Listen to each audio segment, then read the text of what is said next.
내시 왕준명이라는 사람이 주모자입니다. 이 내시는 우리가 알고 있는 그런 내시 환관이 아니고 국왕 주변에서 함께 거의 생활하다시피 하면서 왕과 뜻을 함께하는 그런 문신 관료예요. 이 사람이 주모자입니다. 그리고 몇 사람의 재상들이 여기에 관여되어 있습니다. 라고 한 걸 밝혀내게 됩니다. 그래서 최충원이 왕을 폐위시켜서 강화도로 보냈다가 조금 뒤에 자연도, 지금 공항에 있는 영종도로 옮기고 왕자들도 모두 뿔뿔이 인주, 인천, 교동도, 백령도로 추방을 해요. 이래서 희종이 왕위에서 쫓겨나게 되는데 그 당시 나이가 31살이었습니다. 희종에 대해서는 나중에 평가가 한때의 그 기분, 저자가 하는 이 욱하는 그런 감정, 그리고 그것을 알고 있었던 주변 몇몇 사람들의 경박한 모사에 귀를 기울였다.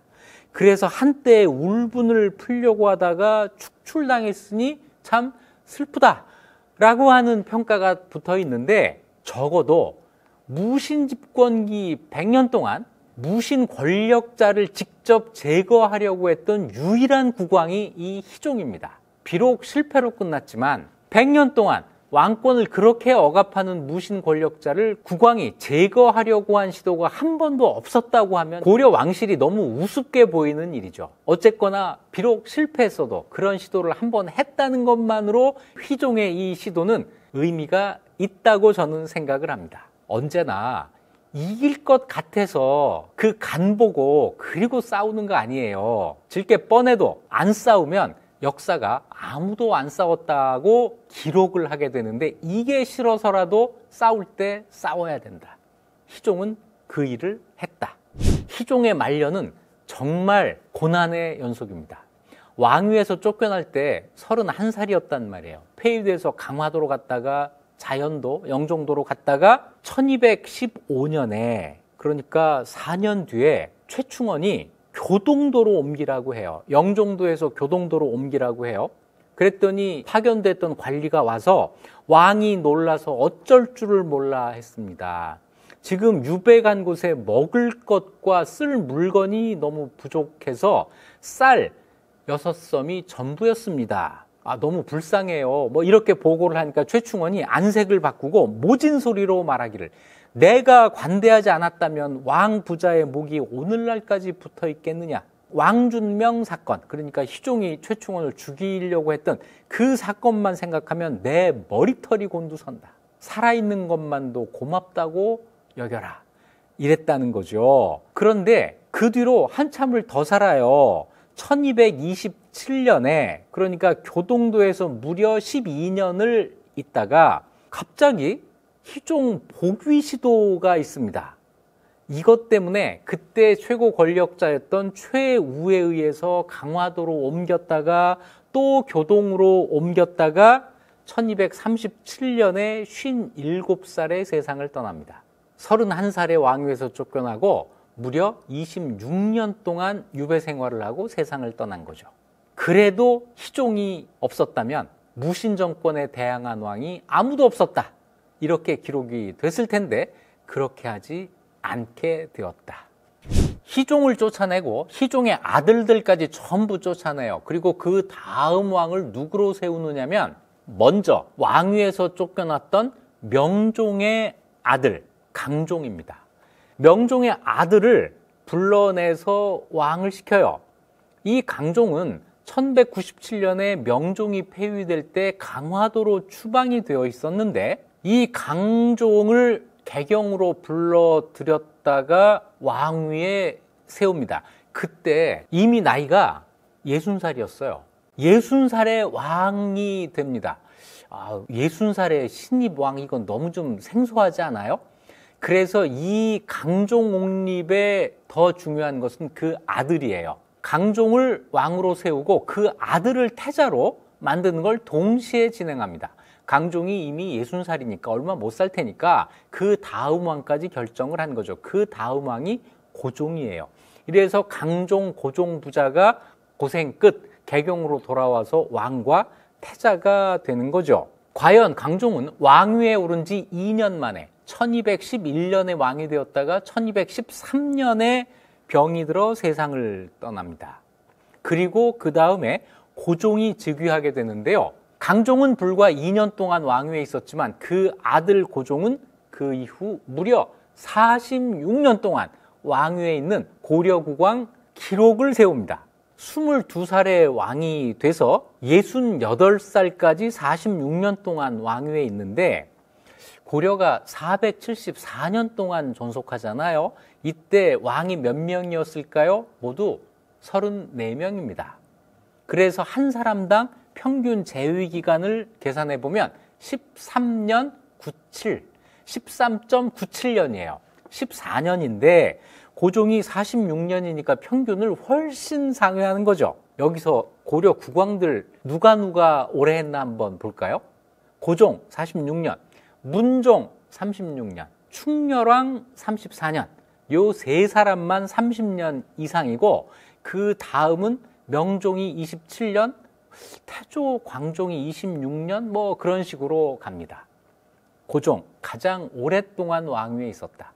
고종이 왕위에 있는 46년 동안 고려에는 굉장히 중요한 사건, 어마어마하게 큰 사건이 있습니다. 뭐죠? 몽골과 전쟁을 치렀다. 몽골과 전쟁을 1231년부터 1259년까지 하게 되는데 이 전쟁 기간 28년이 모두 고종 재위 기간에 들어가 있어요. 몽골과의 전쟁 동안 국왕이 바뀐다면 결코 좋지 않았겠죠. 고종은 그냥 오래 자리에 있는 것만으로도 도움이 된 사람입니다. 그것만이 아니에요. 고종이 왕위에 있는 이 동안 무신 권력자가 교체가 됩니다. 최충원, 최우, 최황, 최의 이렇게 교체돼서 마지막에 최의가 죽고 김준이 권력한 것까지를 고종이 다 보게 되는데 그 공식이 있었죠. 왕이 한 사람이고 무신 권력자가 여러 명일 때 이때 왕과 무신 권력자의 힘의 관계가 왕 쪽으로 쏠리게 된다.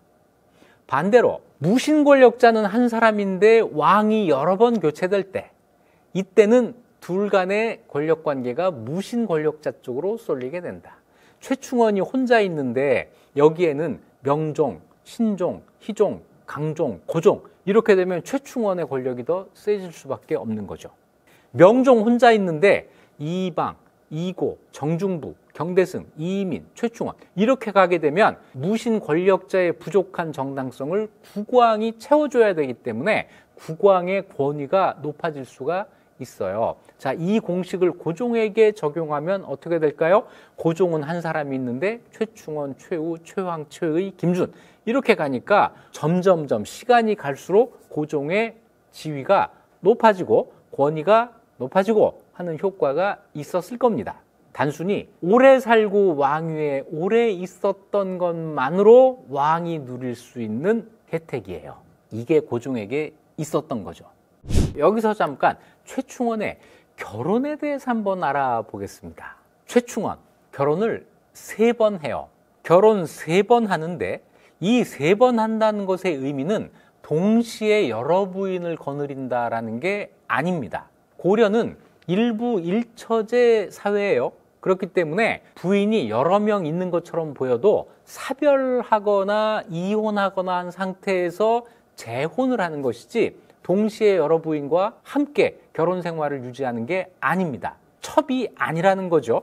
최충원은 처가 3명 있습니다. 송씨, 임씨, 왕씨 3명이 있는데 먼저 부인 송씨는 상장군 송청이라는 사람의 딸이에요.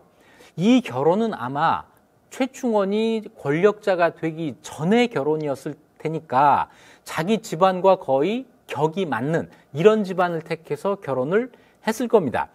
여기에서 태어난 첫째 아들이 다음 권력자가 되는 최우고 최향이라는 둘째 아들이 있었습니다. 임씨는 예부상서 임보라는 사람의 딸인데 이 결혼과 관련해서는 뭔가 연예가 중계 필에 이야기가 있습니다. 이 임씨는 본래 장군 손홍윤이라는 사람의 처였는데 1197년 최충원이 권력을 강화하는 과정에서 이 손홍윤을 죽였어요. 죽여놓고 그 처 임씨가 예쁘다는 말을 듣고 자기 처로 삼았다. 그러니까 이 임씨는 자기 남편을 죽인 사람과 재혼을 하게 된 거죠. 여기에서 최성이라는 아들을 낳습니다. 세 번째 부인은 왕씨인데 이 왕씨는 왕실의 피가 흐르는 사람이었어요. 강종의 서녀였습니다. 강종이 왕이 된 다음에 결혼을 했을 테니까 상당히 늦은 나이에 결혼을 했을 거예요.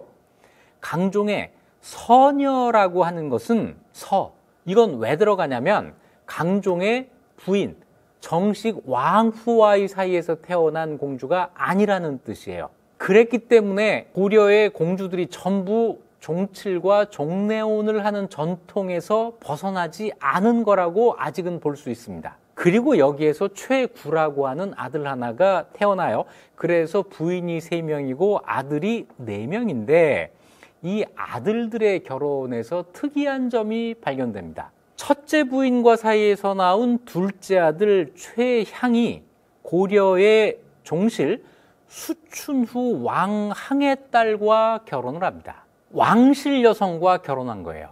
이것도 흔한 일이 아니에요. 왕실 여성과 결혼한다. 고려시대는 이건 굉장히 드문 일입니다. 그런데 더 드문 일은 임씨와 사이에서 태어난 최성이에요. 이 최성이 희종의 딸 덕창궁주와 결혼합니다. 정식 공주와 결혼을 한 거예요.